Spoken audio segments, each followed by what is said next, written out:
Kasaragod Karinthalam government arts and science കോളേജിൽ വിദ്യ ഹാജരാക്കിയ certificate വ്യാജമെന്ന സ്ഥിരീകരണം. മഹാരാജാസ് കോളേജ് അധികൃതരാണ് ഇക്കാര്യം സ്ഥിരീകരിച്ചത്. വ്യാജ സർട്ടിഫിക്കറ്റ് കാട്ടി നിയമനം നേടിയതിൽ കരിന്തളം കോളേജ് അധികൃതർ വിദ്യക്കെതിരെ പോലീസിൽ പരാതി നൽകും. കെ.വി. ബൈജു ചേരുന്നുണ്ട് കൂടുതൽ വിശദാംശങ്ങളുമായി. ബൈജു, പ്രധാനപ്പെട്ടൊരു വാർത്ത, അതായത് Kasaragod Karinthalam government arts and science കോളേജിലും വിദ്യ ഹാജരാക്കിയ സർട്ടിഫിക്കറ്റ് വ്യാജമെന്നാണ് ഇപ്പോൾ സ്ഥിരീകരിച്ചിരിക്കുന്നത്. വിശദാംശങ്ങൾ.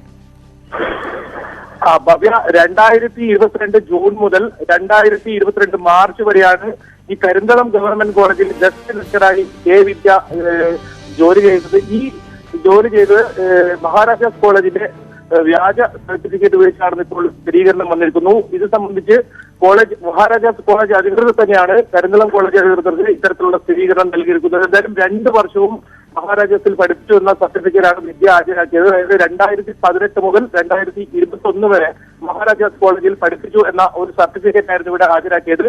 ഇത് സംബന്ധിച്ച് വിവാദം ഉയർന്നപ്പോൾ തന്നെ കൗൺസിൽ യോഗം ചേർന്നിരുന്നു. ഇതിനുശേഷം കൗൺസിൽ യോഗമാണ് ഇത് സംബന്ധിച്ച് സ്ഥിരീകരണം ചെയ്തത്. ഇപ്പോഴാണ് ഇത്തരത്തിലുള്ള സ്ഥിരീകരണം വന്നിരിക്കുന്നത്. അതുകൊണ്ട് തന്നെ വിദ്യക്കെതിരെ നീലേശ്വരം പോലീസിൽ പരാതി നൽകാൻ ഒരുങ്ങിയാണ് കരിന്തളം ഗവൺമെന്റ് കോളേജ് അധികൃതർ. ഭവ്യ. ബൈജു, എന്തായാലും വിദ്യക്കെതിരെ കരിന്തളം കോളേജ് അധികൃതരും പരാതിക്ക് ഒരുങ്ങുന്ന സമയത്ത് ഒരുപാട് പരാതികൾ നിലവിൽ വിദ്യക്കെതിരെ നിലനിൽക്കുന്നുണ്ട്. പക്ഷെ ആ പോലീസ് അന്വേഷണം പോലും എവിടെയും എത്തിയില്ല എന്ന് പറയേണ്ട സാഹചര്യമാണ്. പ്രത്യേകിച്ചും പോലീസ് അന്വേഷണം ഇഴയുന്നു എന്ന് തന്നെ പറയേണ്ട ഒരു സാഹചര്യമാണ്. പ്രത്യേകിച്ചും എഫ്ഐആർ രജിസ്റ്റർ ചെയ്തിട്ട്, വിദ്യക്കെതിരെയുള്ള എഫ്ഐആർ രജിസ്റ്റർ ചെയ്തിട്ട് 3 ദിവസം കഴിഞ്ഞിട്ട് പോലും വിദ്യയെ കണ്ടെത്താൻ ഇതുവരെ പോലീസിന് സാധിച്ചിട്ടില്ല.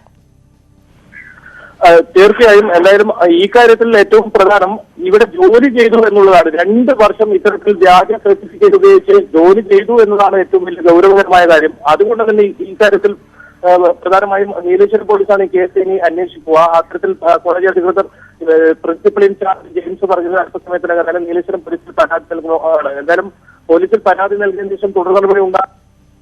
പോലീസിനോട് ഇതുവരെ തേടിയിരുന്നു, പക്ഷേ അതിൽ പരാതി ഇതുവരെ നൽകിയിട്ടില്ല. എന്തായാലും ഏറ്റവും ഗുരുതരം ഈ കോളേജിൽ 2 വർഷം പഠിപ്പിച്ചു എന്നുള്ളതാണ്. അതുകൊണ്ട് തന്നെ ഈ കേസിൽ വിദ്യക്ക് എളുപ്പം രക്ഷപ്പെടാൻ കഴിയാത്ത രീതിയിലായിരിക്കും കാര്യങ്ങൾ ഉണ്ടാവുക. എന്തായാലും പരാതി നൽകിയതിനു ശേഷമായിരിക്കും മറ്റ് നടപടികളിലേക്ക് പോലീസ് കടക്കുക. അതിന് ഏതായാലും പോലീസ് ഏത് രീതിയിലുള്ള അന്വേഷണം നടത്തുമെന്ന് കാത്തിരുന്ന് കാണേണ്ടി വരും. ഭവ്യ. ശരി, കെ.വി. ബൈജുവാണ് വിശദാംശങ്ങൾ പങ്കുവച്ചത്.